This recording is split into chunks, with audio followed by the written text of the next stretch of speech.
So let's start with the legal rules regarding consideration. First one being consideration must move at the desire of the promisor. Plaintiff is the one who files the case, okay, whereas defendant is the one on whom against whom the case is filed in the court of law. Okay, so here the consideration must be offered by the promisee or the third party at the desire of the promisor. Okay, what the promisor want to have it, like that should be promised by either the promisee or the third party. Okay, this implies that there should be a written element of consideration. Okay, that means something in return should be there. In case of contract of marriage, in consideration of promise of settlement is an act done at the desire of a third party is not a consideration. So here, if you understand it keenly, it should be at the desire or request of the promisor, but not at the third party. Okay, it's the desire of the promisor that has to be performed or given or abstained from doing, then only we say it's a valid consideration. If the desire is of the third party, if the promise is of the third party, request is of the third party, then we say no, it is not a valid consideration. Okay, then there is no contract because there is no valid consideration itself. Okay, in case law Durga Prasad versus Baldio, who is defendant is D. Okay, like Durga Prasad is defendant, whereas P is the plaintiff. Who is defendant here is the one against whom the case is filed, and who is plaintiff here? Plaintiff here is the one who filed the case in the court of law. Okay, so here D has promised to pay that P that a certain commission on articles which would be sold through their agency in a market. So who is constructing this market is by P at the desire of the collector. Okay, here third party is the collector and not at the desire of the D.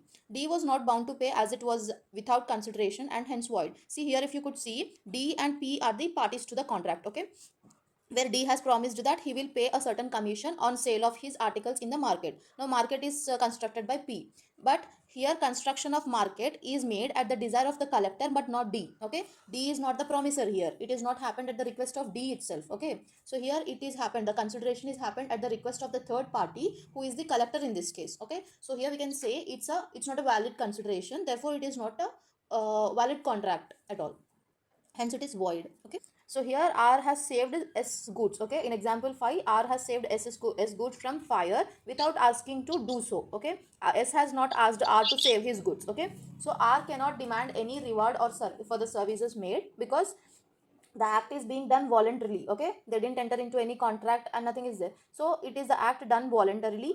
You cannot demand. Okay, you done the act voluntarily by yourself, the other party haven't asked you to perform the act.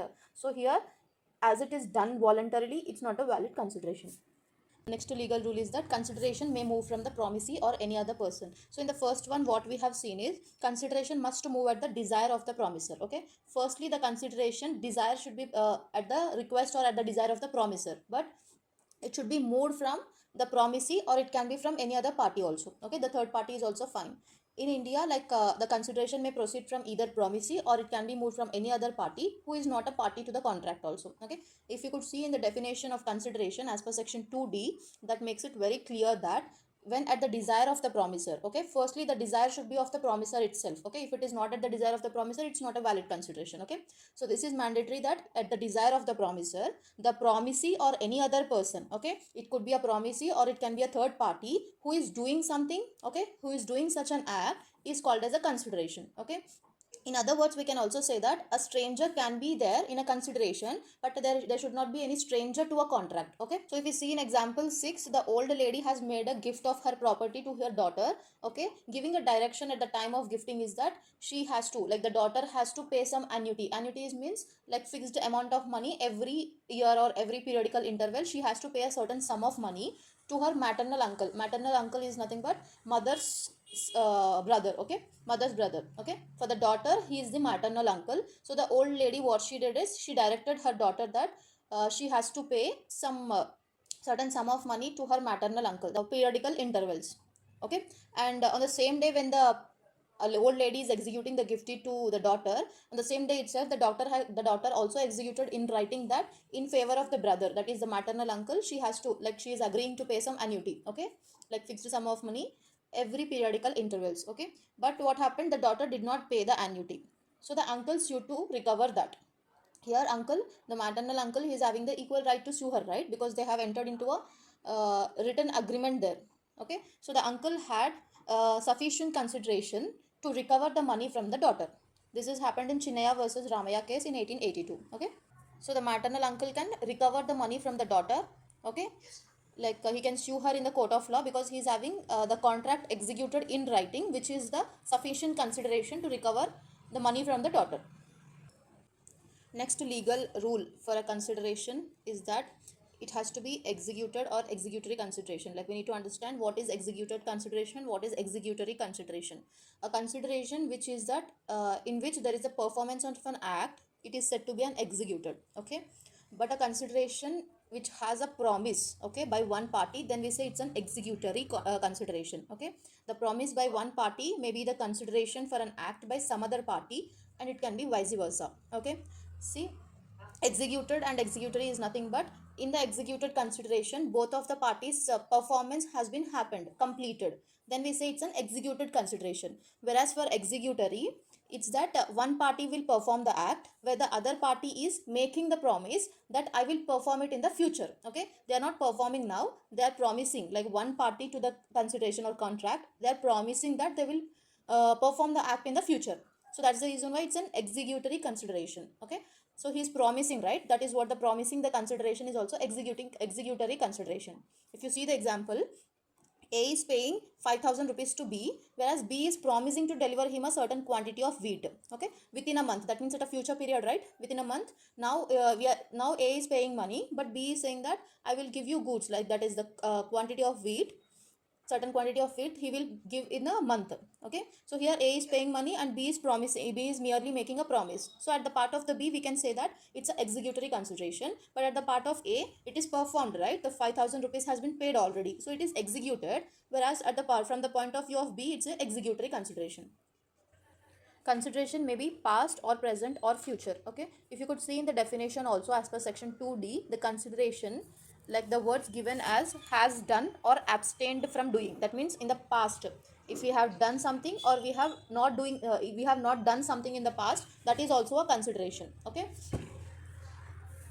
Okay, so here the consideration has to be moved, like the past consideration has to be moved by the previous request. So it's a general principle that when the consideration is given and it has to be accepted in the exchange of the promise, okay. You are giving some consideration and it has to be exchanged as per the promise, okay. The consideration, if moved in the past, it can be a motive, but it cannot be the real consideration for the subsequent promise, okay. Like a past we have performed some contract or something like that, okay, which has a promise which need to be performed in the future, okay. So it cannot be a real consideration for the subsequent promise, but in the event of the services being rendered in the past, like we have given some services in the past at the request or desire of the promiser, I'm sorry. So the promiser's request or at the desire of the promiser, we have done some services in the past time, then the subsequent promise that you have to pay some money against it, or you have to do some act against it because of the desire of the promiser, then we say that it's a past consideration which has the subsequent promise, okay. It is not done as per the gratitude, okay.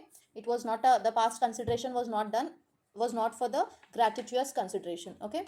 That means it is that there is something in return to be performed, okay. I mean in the past there is a service rendered for which there is something consideration to be performed in the future, okay. Executory consideration, in such cases, like there is a subsequent promise to be performed which is not as per the gratitude, okay. So in example 8, we could see that A has performed some services to B at his desire, at A's desire itself. After 1 week, B promises that he will pay some compensation to A for the work done by him. Okay, A performed services and B is promising that I will compensate you for the work done by you. So here we can say that it is a past consideration by A. Okay, and A can sue B for the recovering of the promised money. B has just promised but not paid. Okay, A has performed act, B has promised to pay. So here A is having the right to sue B for recovering the money. Now if you could see in the, so that was about past consideration and the future promise, okay. Now if you could see in example 9, a cash sale of goods is an example of present consideration where the consideration will be paid immediately in cash for the delivery of the goods, okay. If you go to a store and you are paying cash to the storekeeper and you're getting goods instantly, okay, like then and there itself, then we say that it's a present consideration between both the parties, that one party is giving goods, delivering the goods, the other party is giving cash. Need not be adequate. Consideration adequate in the sense it cannot be sufficient, we can say, okay. Like consideration need not be of any particular value. It need not be approximately of equal value with the promise that we made, that we exchange with the promiser, okay. See this, how can you understand is like So consideration is nothing but something in return. That means there could be something in return to be exchanged with the other party, but we cannot say that it should be of this much worth only. Okay, like say for example, you are getting something worth of 6 lakhs and the other party is giving you worth of 1 lakh, same as you have seen in the example. Like X promises to sell a house of worth rupees 6 lakhs, it is of worth 6 lakhs, but he is giving it only for 1 lakh rupees. Okay, so here the price in itself shall not render the transaction void. Okay, we cannot say that its worth is 6 lakhs but we are selling it for only 1 lakh, that is the reason why it is void. Okay, you cannot say that. Okay, because there should be something in exchange for each other. Okay, unless the party pleads that transaction takes place under coercion, undue influence or fraud. We have seen these, right? Like under coercion, undue influence and fraud. So if the transaction has been entered with coercion or undue influence or fraud, then we can say that within the one of the party can sue the other party for being inadequate consideration. But here generally consideration can be something can be exchanged, but we cannot say that it should be of equal value. Something in return need not be equal to something given. So what I am giving, I may not expect the same value from the other party also. There can be less or more, that something to be given to the other party, whereas I am giving something. It can be considered a bad bargain of the party. It may be noted that in this context, explanation 2 to section 25 states that an agreement to which the consent of the promisor is freely given is not void merely because the consideration is inadequate. So under section 25 also we could see that only with the mere inadequate consideration you cannot say that agreement is void. If the consent is taken freely without influence of undue influence, coercion or fraud or something, we cannot say that because of the inadequate consideration the agreement is itself an void agreement. Okay, as an exception, it is shockingly less and the other party alleges that his consent was not free than this inadequate consideration can be taken as an evidence in support of this allegation. That we just said that the consideration should not be inadequate, should not be adequate, right?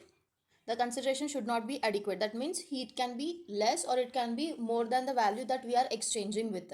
So here for this exception, for this as an exception, it is very shocking that less and the other party is alleging that the consent was not free because of the inadequate consideration is taken as an evidence for supporting this allegation. Okay, and we have seen the example that X is promising to sell the house worth of rupees 6 lakhs. Actually, the value of the house is 6 lakhs, but he is selling for only rupee 1 lakh.